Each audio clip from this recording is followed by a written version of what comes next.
As you drop the last zombie to the ground, it sprawls out, its guts flying everywhere. All of a sudden you hear from behind the edge of a building, and then from behind you, you hear another gurgle, another growl. As you look around, you see more zombies coming in from all sides, and the rattling of skeletons from around another corner. 4 more zombies and 2 skeletons now enter the fray.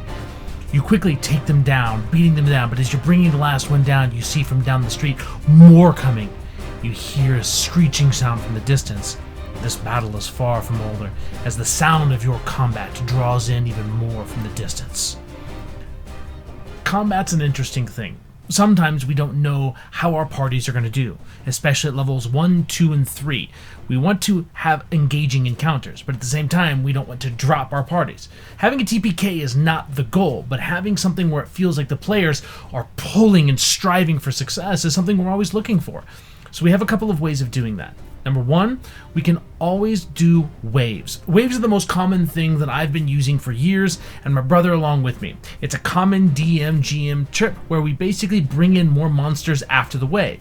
Now, in the example that I used, we bring in wave, the wave ends, and then more monsters come. Something that I've always liked to do is, as the first wave is kind of dwindling down, I like to introduce the second wave before the first wave ends. That way it doesn't feel like an end of a combat and the beginning of a combat. So if wave 1 begins with 4 zombies with 4 players, and in the first round they drop 2 of them, I'm going to introduce wave number 2 with the zombies more than 30 feet away to give the players 1 turn or 2 turns before those zombies actually reach my players.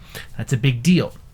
The second thing to consider with waves is utilizing smaller CR creatures in those waves to keep the action economy balanced. If you have one bigger bad guy, having him bring in or call for reinforcements allows you to still have the big hero, the big villain of that encounter, but bring in subsequently smaller CRs.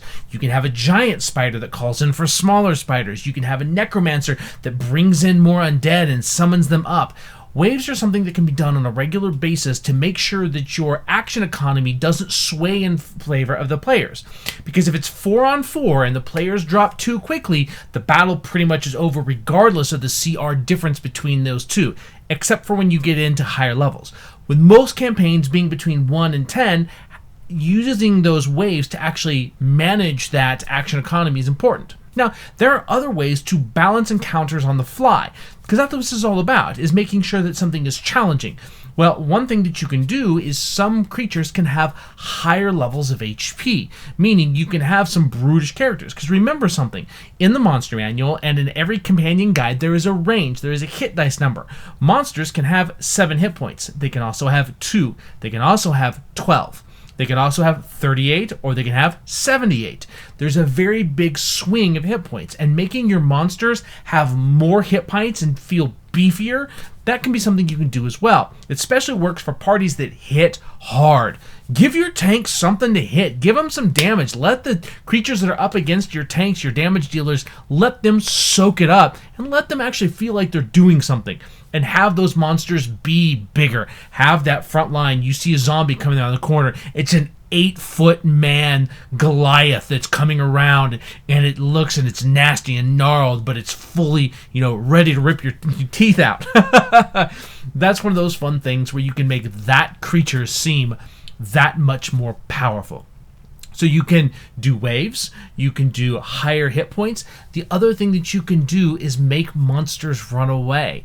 I know that seems counterproductive, but if a encounter's not going the way that you wanted it to in the favor of the party, and you don't want it to be how it is, have the creatures run away. Have them scatter in multiple directions. Usually a party will struggle with that. They will make a decision to go after one creature and not the other. Then later on, that brings an encounter where that creature or that minion or that bad guy comes back with that much more against the party. This time ready and prepared for what the party has in store for them. Because remember something, sometimes your people that are attacking the party are just as intelligent as the party themselves, especially if they've encountered them before.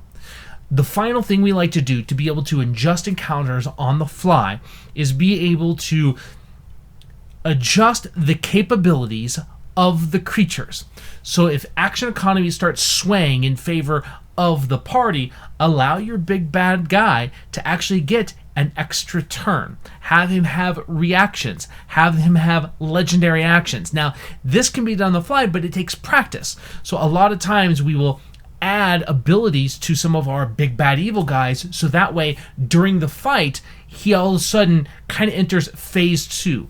And that is another thing that you can do, is have a phase 2 or a phase 3 of the fight. Very similar to waves, but it just changes how the battle goes. All of a sudden the bad guy realizes he's in trouble, so he pulls out all the stops, starts pulling out extra maneuvers, extra moves, and putting this pressing on the party. Now that takes a little bit of thought up front, unless you kind of have a bag of tricks you're going to call from. Overall, that's kind of how you can adjust on the fly. Pull out waves, higher hit points, or pull out some extra action economy for your big bad evil guys. Again, thank you for joining us, and once again, make sure that you comment below what are some things that you use to actually adjust your encounters on the fly. What did you like about what we said? What do you think what we said is absolute bogus, and would you change for your own game? And again, we appreciate it. Make sure you check us out on TikTok, YouTube, which that's where you should have this one, Facebook, as well as TikTok and Facebook and Instagram. That should be everything. Like, comment, subscribe, do all that stuff to help us grow the channel. And if you really want to support us so we can get this content out every single day, hit us up on a Patreon, where we're going to actually be posting our podcast, which is a more in-depth look at all the things we talk about here. And we'll see you next time.